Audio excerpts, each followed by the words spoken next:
سلام عرض کردم. حالا احوالتون خوبه؟ امشب شب سالمرگ اون دجال گوربگوریه.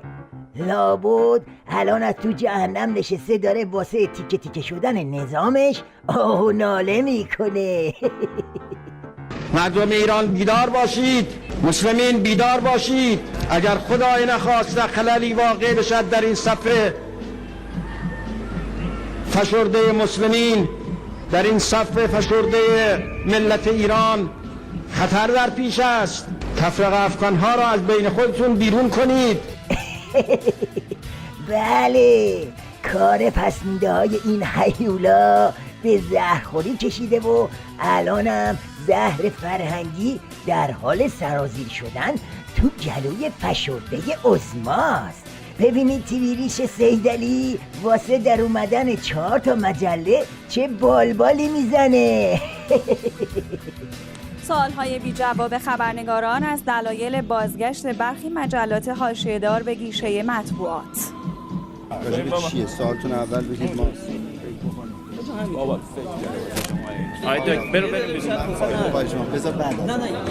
متاسفانه توضیح خواستن و مصاحبه با معاون مطبوعاتی وزیر ارشاد این روزها بسیار سخت شده و سوالات بی جواب هر روز بیشتر میشن. خوشحالی آشکار BBC از ورود یک ماهنامه غربگرا و فمینیستی قابل درک است، اما چرایی بی‌اعتنایی برخی مسئولان وزارت فرهنگ به احیای این جریان خزنده قابل درک نیست.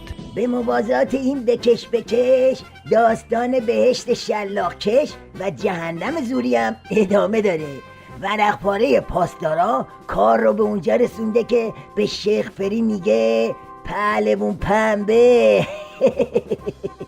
سوال اول این است که چه کسی مدعی شده میتوان با شلاق مردم را به بهشت برد که حال بتوان درباره درستی یا نادرستی آن قلم زد و سخن راند.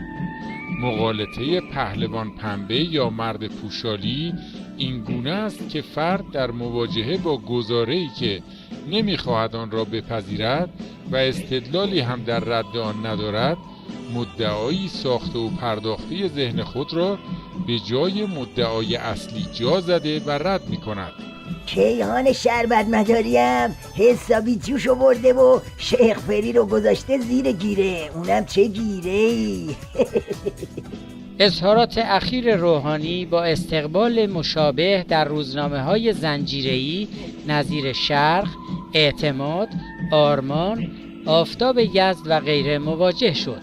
برخی صاحب نظران معتقدند کانالی دارای نفوذ از سوی افراطیون در صددند بلایی را که سر خاتمی و سپس موسوی و کروبی در زمینه تقابل با نظام و انقلاب و سپس سرشکستگی فراهم آوردند برای دکتر روحانی بازسازی کنند و انتقام سخنرانی 23 تیر 78 وی علیه فتنه‌گران مزدور بیگانه را بگیرند.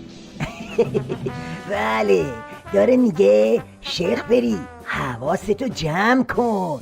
یهو دیدی گذاشتیمت قاطی فتنه‌گرا و دیریم رام دام دارام رام. از اون طرف صفار چرندی هم سر و کلش تو تیویریش پیدا شده تا اینجوری با کوسه با شیخ فری تسویه حساب کنه.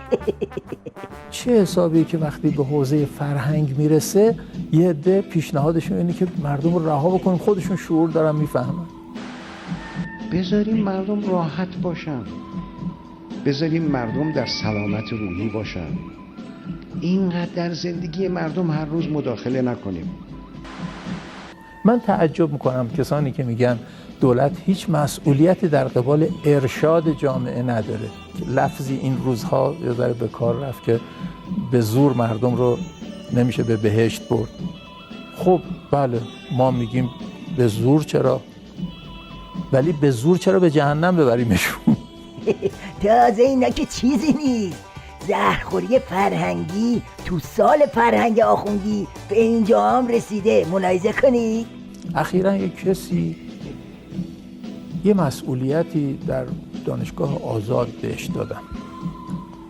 این فردی بود که سال 88 در نامه پر از فحاشی و جسارت که من اینجا دارم. من معذرت میخوام از روح قدسی امام، از طاغوت به ایشون گفته، فحش اینجوری داده، تا مشرک، تا نمیدونم تعابیر زشت دیگه‌ای که به زبان نمیشه آورد. یه همچین آدمی در بی‌مبالاتی مسئولان اومده مسئولیت گرفته. به این میگن نظام جر و واجر. از یه طرف باند سیدعلی زور میزنه سوراخ سنبه ها رو ببنده، از یه طرف کوسه و شیخ فری زور میزنن یه راه نفس این وسط مسط ها باز کنن. جفتشون زور بیخود و زر مف میزنن. از هر طرف که بچرخن اجماعاً جاشون ور دل امامشونه. بنبست که میگم همینه دیگه بابا، همینه.